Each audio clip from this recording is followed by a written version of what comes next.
Once again, Raymond Arroyo. As I mentioned earlier, 2 years ago this week on what was Easter Sunday, we lost our beloved foundress here at EWTN, Mother Mary Angelica. She was the first woman in the history of broadcast to lead a cable network as CEO and host of the flagship show. She inspired millions of viewers all over the world with her folksy wit and wisdom. And for me, she was a mentor and a dear friend.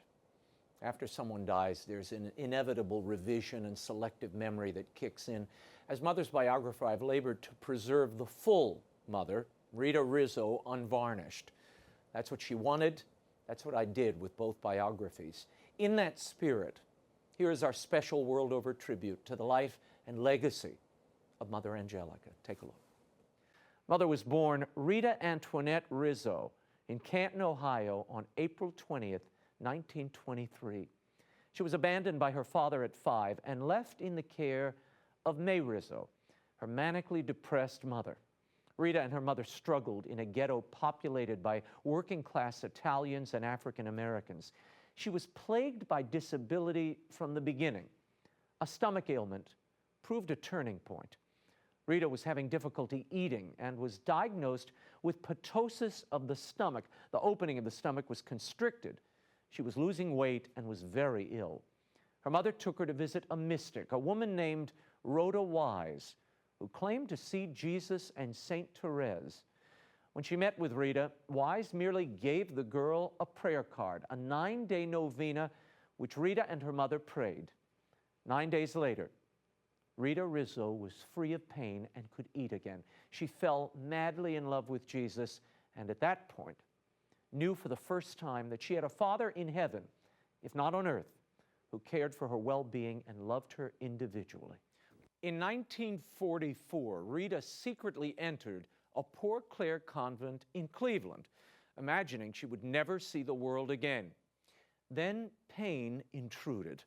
In 1953, Joan Frank was working with Sister Angelica on the second floor of their monastery when this happened. We were scrubbing a hallway in preparation maybe for a feast day or something.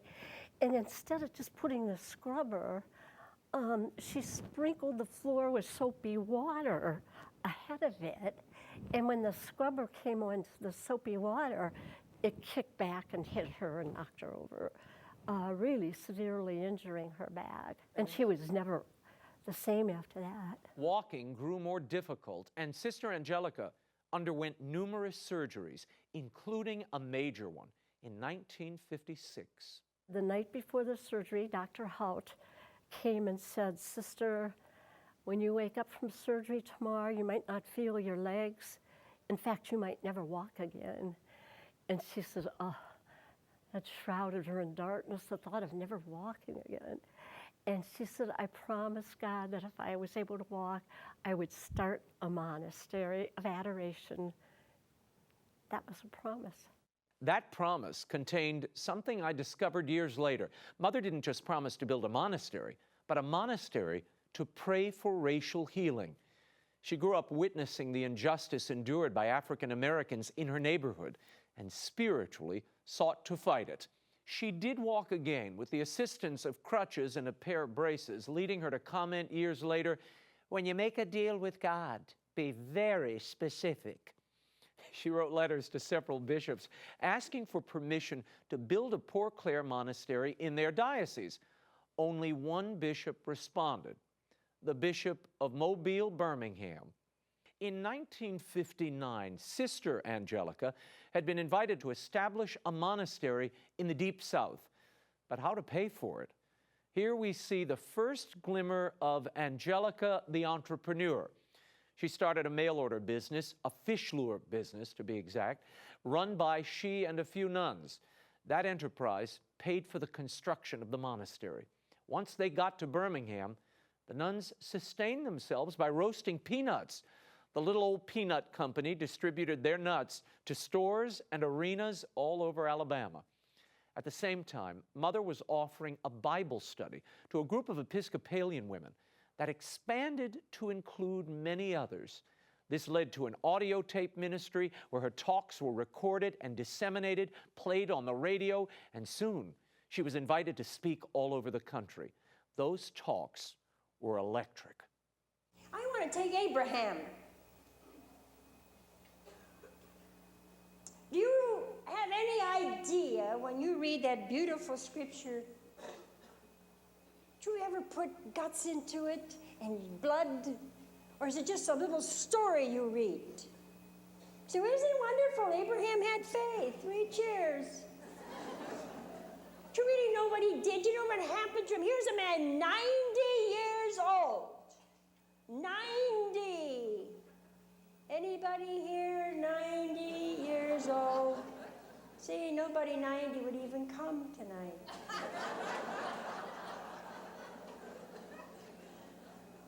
And here's Abraham sitting near his tent, probably doting. And he hears a voice and it says, Abraham.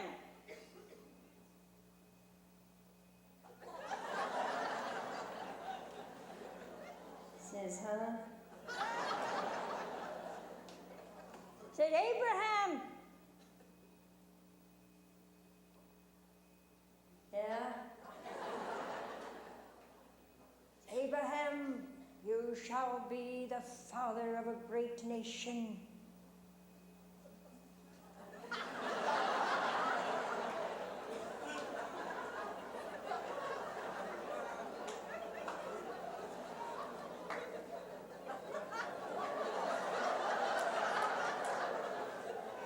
Huh? You shall be the father of a great nation. Here's Sarah, listening. She goes, yeah.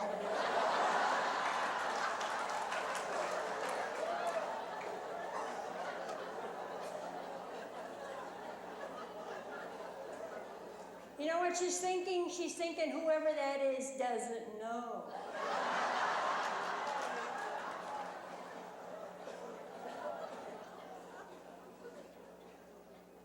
For Abraham believes her, and that's the end of the voice. 9 years later. 9 years. Don't you think Abraham wondered if he ever heard a voice? Don't you think Sarah, oh, Sarah must have been something else. Some women are so naggy. I bet she kept saying every 3-4 months, I told you, I told you, I told you. Mother Angelica started to appear on Protestant television programs where she became something of a fixture. Her popularity led her to record a Bible series for the Christian Broadcasting Network, and her friend Jean Morris and Sister Raphael, her vicar, were the crew, marketing team, and primary supporters. By 1978, her television success and the emergence of cable inspired Mother to begin exploring the idea of building her own network, a Catholic cable enterprise. Now, EWTN was founded as a spiritual growth network. That's what Mother said at the time. But the culture at large and currents in the church would make it into something much more. By the early 1980s, the post-Vatican II confusion was at full tilt. Traditions were up for grabs, devotions were being cast aside, talk of women's ordination and inclusive language was all the rage. Mother Angelica would have none of it. Despite her unorthodox approach to business, no budgets, no long-term plans, just a radical dependence on divine providence that God would provide, Angelica was quite orthodox when it came to her faith. By the early 1990s, she broadcast many endangered devotions, the Rosary, chaplets, and the Mass, all performed with an attention to reverence that was not lost on the growing viewership. Mother Angelica was at heart a traditionalist, and factions in the Catholic Church were moving in their own direction, often battling Pope John Paul II and taking issue with his teaching. In 1993, things came to a head for Mother Angelica. She excitedly partnered with the U.S. Bishops' Conference to broadcast World Youth Day from Denver. But when a woman, a mime, assumed the role of Jesus in the Stations of the Cross, Mother had had enough. This moment would change her life and the life of her network forever. It's blasphemous that you dare try to portray Jesus as a woman. You know, as Catholics, we've been terribly quiet all these years. After Vatican Council, those beautiful documents inspired by the Holy Spirit, they're so beautiful when you read those documents, like reading scripture. But they were misrepresented and misportrayed and misinterpreted all these years, and every excuse, like this mime, had been blamed on the Vatican documents. I'm tired of being pushed in corners. I'm tired of your inclusive language that refuses to admit the Son of God is a man. I'm tired of your tricks. I'm tired of your deceit. I'm tired of you constantly just making a crack. And then the first thing you know, there's a hole, and all of us fall into it. No. This was deliberate. You made a statement that was not accidental.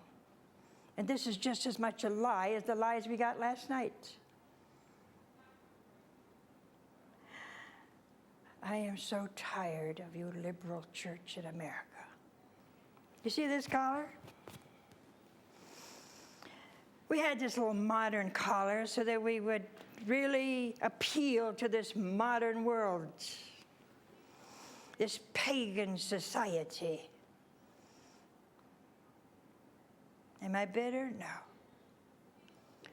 But I'm being realistic. We're going to change it. We're going to look very Roman, because I'm making a statement. You've hidden your agenda with a mime. My agenda is not hidden, but I have yet to hear anyone contradict you or cross you or say anything to distress you. Well, I'm saying it. I'm saying it. I say it as an individual who has a right before God to be Catholic, and I resent your pushing your ways and your anti-Catholic, ungodly ways upon the masses of this country. Live your life. Live your falsehood. Live your lies. Leave us alone. Do what you want to do. You have that privilege from God Himself. But don't pour your poison, your venom, on all the church. Coming out of World Youth Day, Mother Angelica would revert to the traditional habit of her youth and double down on her brand of vibrant orthodoxy. The activist spirit reemerged in Angelica. She would lobby against the film The Last Temptation of Christ, seeing it as blasphemous. She fought against inclusive language in the liturgy and agitated on behalf of the unborn. Despite Mother's activism throughout the 1990s, she still knew how to have a good time. Watch this. What do you think? God's a yo-yo? You know, he's got this century we do this, that century we don't. Hey, what's the matter with you, huh? Raymond's with me, and it's his birthday. You know, how old are you? I'm not telling you how old I am. Well, do you want me to tell you how old you look? Oh. You really want to know? Well, guess. If it's honest. Well, I'll tell you the truth if you can guess it. Like, how old could you be? Is it that difficult? I could say you're 30, but no, you can't be 30. Why 40? Not? 40? 40? What's wrong with 40? You got habits older than me. What do you mean? 40? I was 40 once. Yeah, but I'm not even close to 40, though. Well, how would I know? You don't tell me, so I'm guessing. My goodness. All right, if you're not 40 and Okay. you're not 30, you got to be between. 31. Oh, really? 31. That's all you are. Yeah.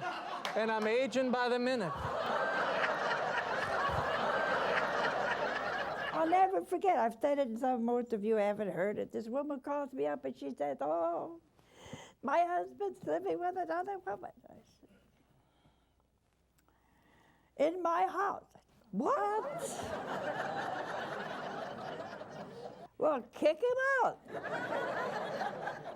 How are you going to say that nice? You could say, "Well, how unfortunate, you know. Why don't you just open the door and tell him to leave?" You can't say it nice. It's not a nice thing. So after I said that gave her that little advice, she said, "Oh, I can't." What do you mean you can't? They have no place to go. Well, hell is where they're aiming for. Tell them to go there.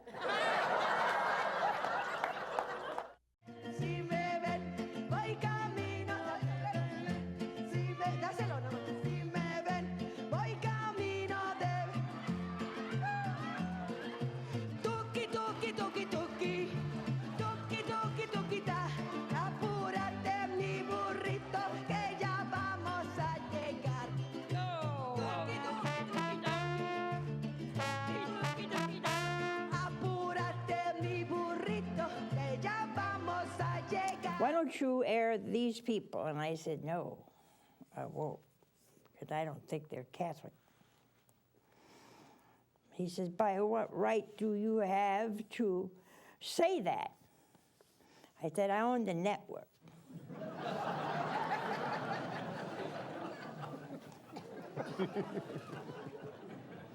And he said, "Well, you won't always be there." And I said, "I'll blow the damn thing up before you get your hands on it."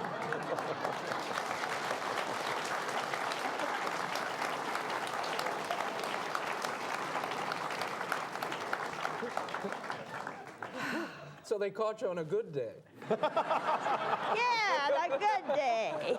I could watch those all night. A 1996 trip to Bogota, Colombia, proved decisive for Mother.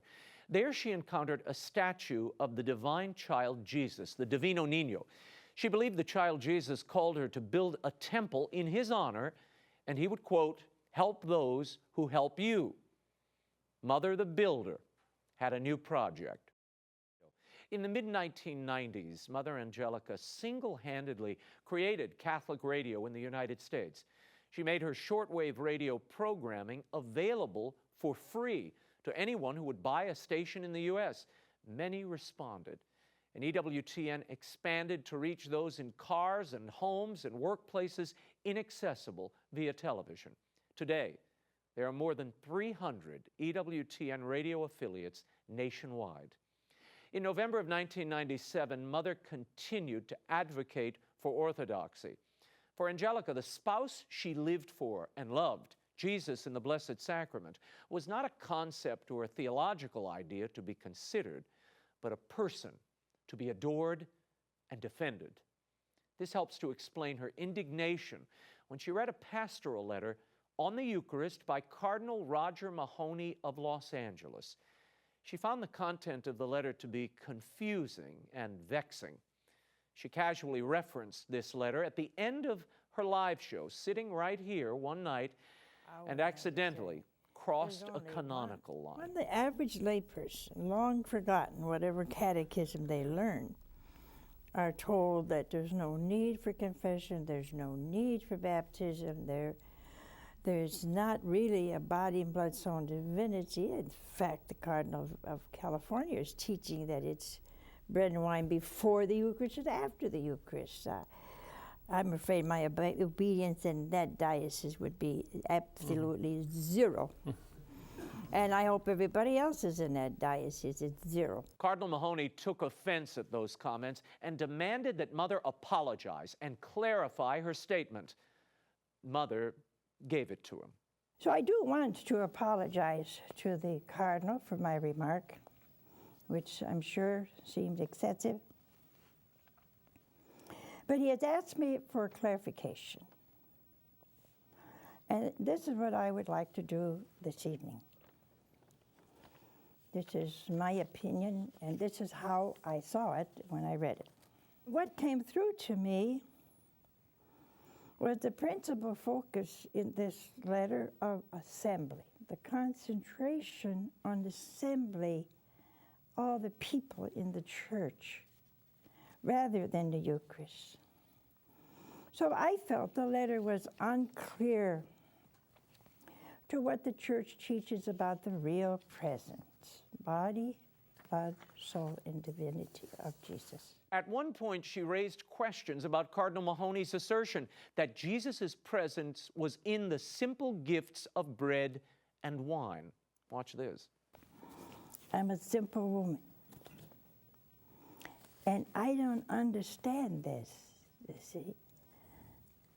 So does that mean Christ is present before the consecration in the bread and wine? Is that what it means? Or does it mean that he is present after the consecration? Well, if he's present after the consecration, in what way? Did he just kind of hop into the bread and wine, but it's still bread and wine? Or has it become his body and blood? Well, if it's still bread and wine, why would I adore him? Why would I kneel and prostrate myself between to bread and wine? Cardinal Mahony pursued Mother and meant to have her pay a price for her continued critique of his pastoral letter. He demanded a Vatican investigation of her community, urged other clergymen to encourage Mother Angelica to publicly apologize to him. Throughout, she refused, standing on principle. During that very tense time, a woman came to pray for Mother Angelica at the monastery here, following her live show one evening. And following that prayer session, Mother's legs were healed. For the first time in decades, Angelica could walk and even dance without crutches or braces. You want to dance? Well, let's dance.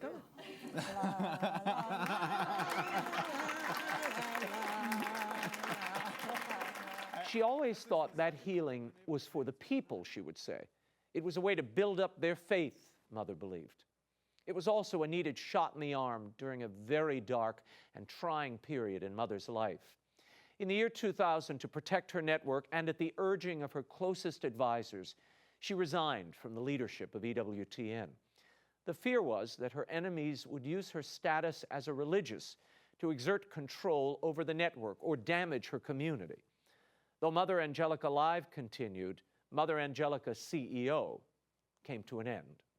Still, the stress of church politics, the public spat with Mahony, a Vatican investigation, and age brought on a mini-stroke that caused Mother's face to sag and necessitated the wearing of a patch.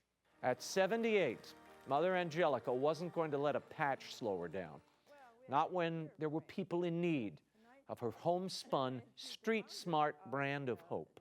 I'm surprised. We were together for an hour or so today.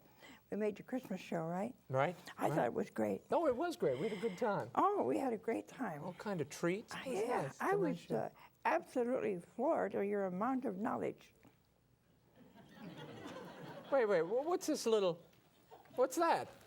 Oh, I won something in a little while, and I thought I would bump it up a little bit. See what I have to deal with? You never had it so good. You're right. Then on Christmas Eve, 2001, in her chapel, where she had gone to welcome her beloved, Mother Angelica was felled by a debilitating stroke. It stole her speech and nearly killed her. Over the next 15 years, she would live out her mission and continue it in unexpected ways, largely in silence. Mother was once again the silent contemplative she had vowed to be back in 1947. Aside from a very few public appearances, including the release of her biography, Mother was largely confined to her cell, bedridden. On Easter Sunday, March 27th, Mother Angelica escaped to her reward, and she left an incredible and rich legacy. her nuns, her brothers, her shrine, and the countless souls she touched and continues to touch today. There's much more to say about Mother Angelica's hidden years, those 15 long years of silence. I called it her grand silence, and it was. She struggled to create new monasteries and strengthen her order. It is a tale of heroic acceptance of hardship and suffering for the good of others. What a gift it's been for me to not only know her, but to fulfill my promise to tell her full story. And now it's all out there. Her whole life was truly a testament to divine providence. Dear Reverend Mother, we miss you. May your soul rest in peace. But your spirit, I'll bet, is keeping everyone up there hopping. She once said, eternity is an extension of what we do here. So I know there's a lot of activity and laughter where she is. That is all the time we have for now. Until next week, the show continues on Facebook and Twitter. Like me on Facebook, follow me on Twitter. The links are at RaymondArroyo.com. Be sure to join us next week. New York Times columnist and author Ross Douthat is here to talk about his new book, To Change the Church, Pope Francis and the Future of Catholicism. Set your DVRs. Don't miss a moment. Until then, we'll be scouting the world over for all that is seen and unseen. On behalf of the staff and crew of EWTN News, thank you for watching. I'm Raymond Arroyo from Washington, D.C. Bye now.